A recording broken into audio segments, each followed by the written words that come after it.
If you're always wondering where your money went, here's something I've recently learned.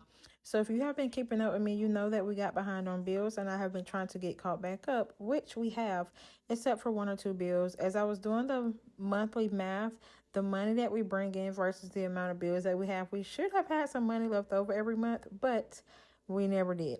And I was trying to figure out how because I was prioritizing bills and limiting my unnecessary spending.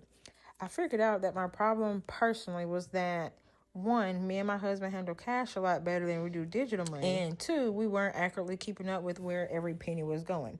So what I do now is every Friday when my husband gets paid, well, every Thursday, I go through what bills I need to be paid for this week, how much you need for groceries, for household essentials, such as toiletries, cleaning supplies, toothbrush, whatever we might need. And then what money needs to be set aside for a bill for the next week or the next 2 weeks. Then Friday, I go and get the cash out. Then I separate all the money into its respective envelopes. And every time we spend even $2 throughout that week, I hold on to the receipt until the next paycheck. And I keep up with where every penny is going. And so far, that has been a tremendous help. That is how we got caught back up on our bills. And I figured out that saving $20 weekly and $30 weekly to pay a larger bill at the end of the month makes more sense for us than trying to take out like $240 all at one time.